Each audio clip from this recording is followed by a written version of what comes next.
जय जय राधा वल्लभ श्री हरिवंश श्री वृंदावन श्री वनचंद। आज श्री भक्तमाल के पाठ में हम लोग श्री जटायु जी का स्मरण करेंगे। जानकी हरण कियो रावण मरण काज, सुन सीतावाड़ी खग राज दौर्यो आयो है। बड़ी ये लड़ाई लिन्ही देहवार फेर दीन्ही, राखे प्राण राम मुख देखी वो सुहायो है। आए आप गोद शीस धारे दृग धार सींचो, दई सुध लई गति तनहु जरायो है। दशरथवत मान कियो जलदान, यही अति सम्मान निज रूप धाम पायो है। रावण ने जब श्री रघुनाथ जी के हाथों से मरने के लिए वन में श्री जानकी जी का हरण किया, उस समय सीता जी की आर्तवाणी से विलाप सुनकर पक्षियों के राजा जटायु जी दौड़कर आए। उन्होंने रावण के साथ बड़ा भारी युद्ध किया और उसी में अपना शरीर न्यौछावर कर दिया। श्री राम जी के दर्शनों की लालसा से अपने प्राण नहीं छोड़े। श्री जानकी जी को खोजते हुए श्री राम जी आए और प्यार से जटायु के सिर को गोद में रख लिया। जटायु की दशा देखकर प्रभु इतने द्रवित हुए कि उनके नेत्रों से आंसुओं की धारा बह चली। उससे जटायु जी का शरीर भीग गया। जटायु जी ने रावण के द्वारा सीता हरण का समाचार सुनाया और मुनि दुर्लभ गति प्राप्त की। भगवान ने जटायु के शरीर का दाह संस्कार किया और अपने पिता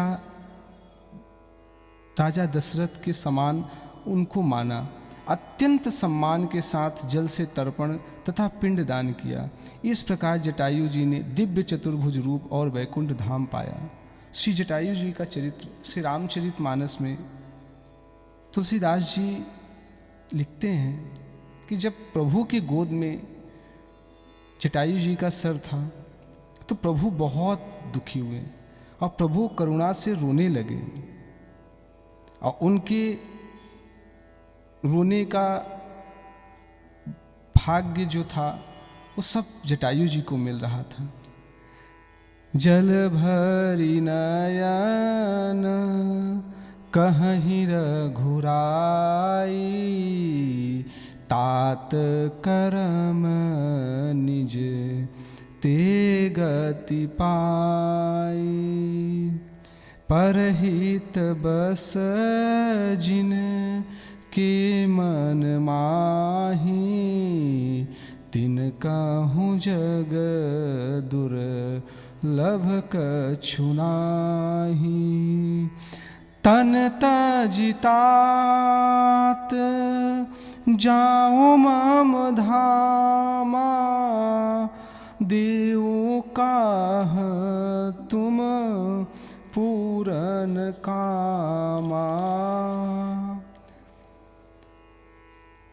ये जीव जो है, अगर परहित का भाव अगर जीव के मन में बस जाता है तो उसके लिए संसार में कुछ भी दुर्लभ नहीं है।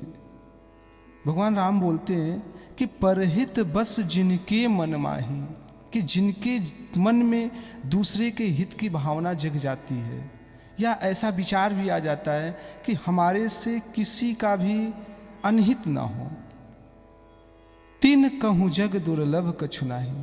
संसार में फिर कोई ऐसी वस्तु, कोई ऐसा सिद्धि, कोई ऐसा रिद्धि दुर्लभ उसके लिए नहीं रह जाता है। तन तज तात जाहु मम धामा, देहु काह तुम पूरन कामा। अरे हम क्या आप दें आपको, अब आप ये शरीर छोड़ के हमारे धाम जाइए। हमारे प्रभु भोलेनाथ जी बोलते हैं कि गीध अधम खग आमिष भोगी, गति दीन्ही जो जाचत जोगी। कि आज गीध जैसा अधम पक्षी जो सदैव मांस खाने वाला है, आज प्रभु ने उनको ऐसा धाम दिया, ऐसा पद दिया कि जहाँ योगी लोग जाने के लिए हर समय लालायित रहते हैं। उसके बाद भोले बाबा बोलते हैं कि सुनहु उमाते लोग अभागी, हरित जिहोहि विषय अनुरागी। हमारे प्रभु श्री राम का ऐसा भाव जानते हुए भी अगर जीव इस संसार में लगा रहता है तो हे पार्वती, ऐसे लोग तो अभागे होते हैं जो प्रभु को छोड़ के इस जीवन मरण दुख पे विषय पे अपना ध्यान केंद्रित किए रहते हैं।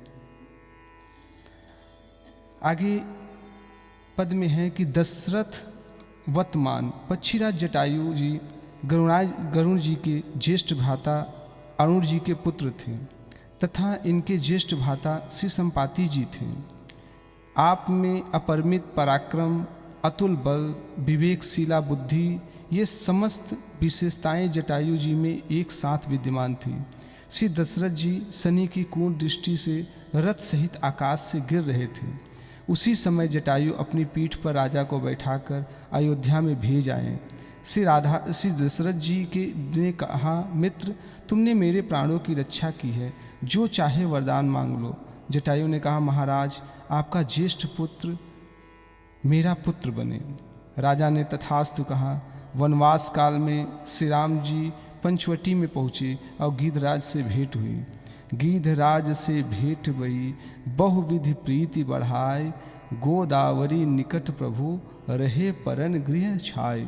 श्री जानकी जी के हरण करने पर जटायु जी ने रावण से युद्ध किया, लेकिन पंख कट जाने से श्री जानकी जी की पूर्ण रक्षा नहीं कर सके। भगवान को समाचार देने के लिए ही श्वास रुकी हुई थी। भगवान को समाचार देकर श्री राम जी की गोदी में अपने शरीर को छोड़ा। भगवान ने पिता के समान ही दाह संस्कार आदि किए। इनके मंगल मरण पर गोस्वामी श्री तुलसीदास जी कहते हैं, कह अंगद विचार मन माही, धन्य जटायु सम को नाही। राम काज कारण तनु त्यागी, हरिपुर गयऊं परम बड़ भागी।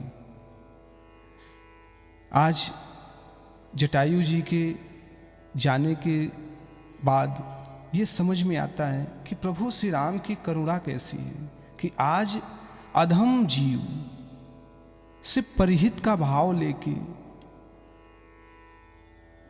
कुछ काम किया तो प्रभु उसके ऊपर कैसे प्रसन्न हो गए कि गत दीन ही जो जाचत जोगी। ऐसे जटायु जी को बार बार प्रणाम है।